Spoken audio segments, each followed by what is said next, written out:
Kun je je voorstellen dat de lucht hier gevuld is geweest met de geur van verbrand vlees en de angstkreten van slachtoffers? Ooit vlogen hier namelijk draken als grootste vijand van de mens. Althans, dat beweert de legende van Sint Joris.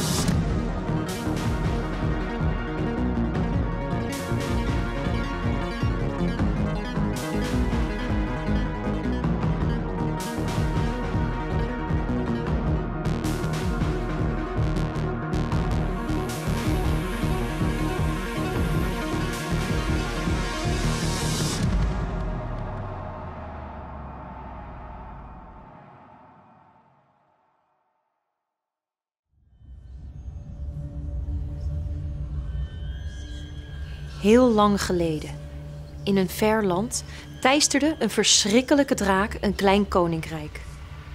Elke dag eiste de draak een offer. Eerst schapen, maar later ook de dorpsbewoners zelf. De angst zat diep, want elke ochtend werd er door middel van loting het lot van één ongelukkige ziel bezegeld. Op een dag werd de prinses gekozen als volgende offer. Ze werd naar de oever van het meer gebracht, waar de draak woonde. Daar stond ze, gekleed in haar fijnste gewaden, wachtend op haar noodlot, terwijl haar tranen zich mengden met het water van het meer. Je kon de angst bijna ruiken. Een zure, bittere geur die zich vermengde met de frisse lucht van de ochtend. Maar toen, vanuit het niets, verscheen Sint Joris, gehuld in het glanzend pantser van een ridder, met een lans die in de zon glinsterde en een schild dat vastberadenheid uitstraalde. Zijn paard brieste. De hoeven sloegen vonken uit de stenen terwijl ze naderden.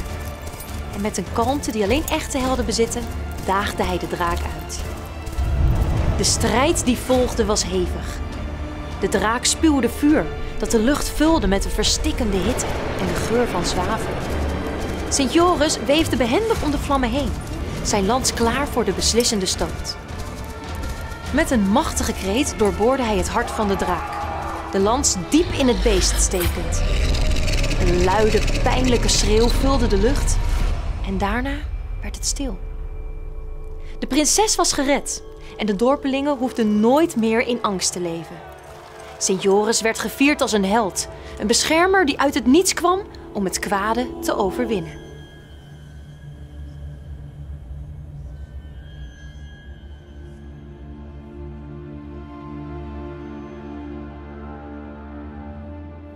Volgens de legende leefde Sint Joris rond de 3e eeuw na Christus.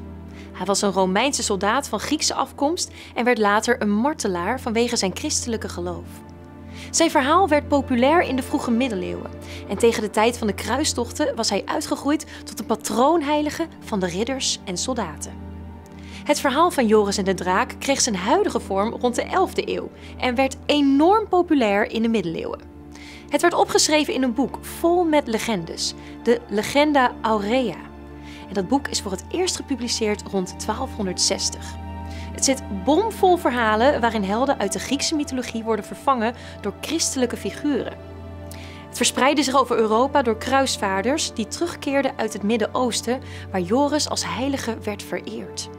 Zo'n beetje zoals Perseus, die in de Griekse mythe een zeemonster versloeg om Andromeda te redden, maar dan in een christelijk jasje gestoken met Joris als de held. Al die aandacht bereikte een hoogtepunt tijdens de kruistochten, toen Richard Leeuwenhard, de bekende Engelse koning, besloot dat Sint Joris dé man was om zijn leger te beschermen. En dat gaf Joris een soort VIP-status en maakte het Rode Kruis van Sint Joris een symbool van moed en ridderlijkheid, zowel op het slagveld als daarbuiten. Toch wordt er aangenomen dat Sint Joris nooit heeft geleefd. En dat is opmerkelijk omdat hij toch een van de bekendste heiligen werd, vooral in Engeland. In veel culturen symboliseert de draak chaos en kwaad. In de legende van Sint Joris staat de draak voor heidendom en voor het kwaad dat de gemeenschap bedreigt. En Sint Joris staat dan voor het goede, die strijdt tegen al dat kwade. Sint Joris groeide uit tot een symbool van moed en van ridderlijkheid. Hij is de patroonheilige van verschillende landen en steden, waaronder Engeland, Georgië en Moskou. Zijn beeld is terug te zien in verschillende wapenschilden en in vlaggen, zoals de vlag van Engeland. Wereldwijd zijn er honderden kerken naar deze heilige vernoemd. In Nederland zijn het er 15, waaronder de Sint-Joriskerk hier in Amersfoort. Een prachtig gotisch gebouw dat teruggaat tot de 13e eeuw.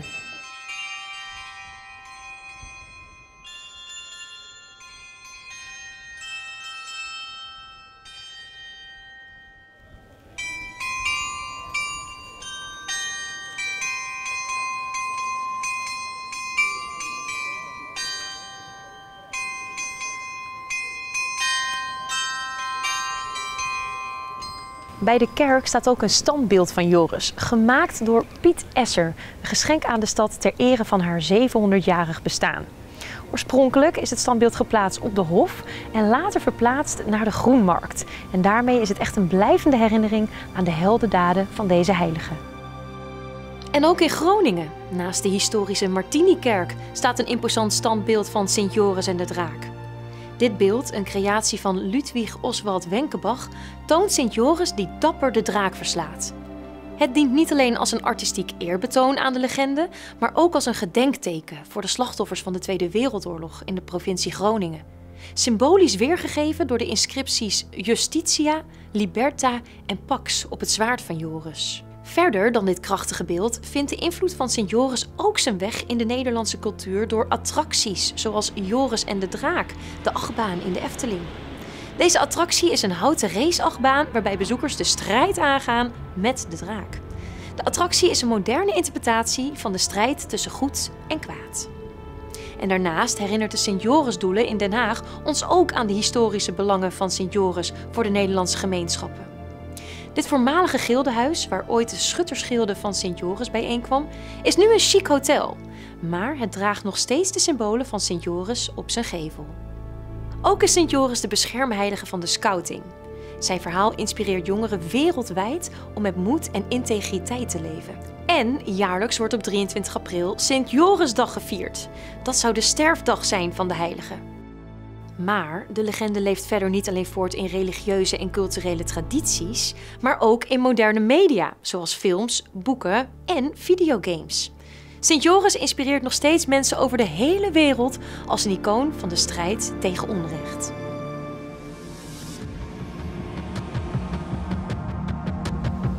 Zo zie je maar, zelfs een verhaal dat hier en daar geleend is, kan krachtige symbolen en tradities scheppen die de tand des tijds doorstaan. En dat was hem alweer. Vond je deze video nou interessant? Laat het dan vooral eventjes weten in de comments. En laat meteen eventjes weten welk verhaal je wil dat we verder gaan verkennen. En verder niet vergeten te liken en te subscriben.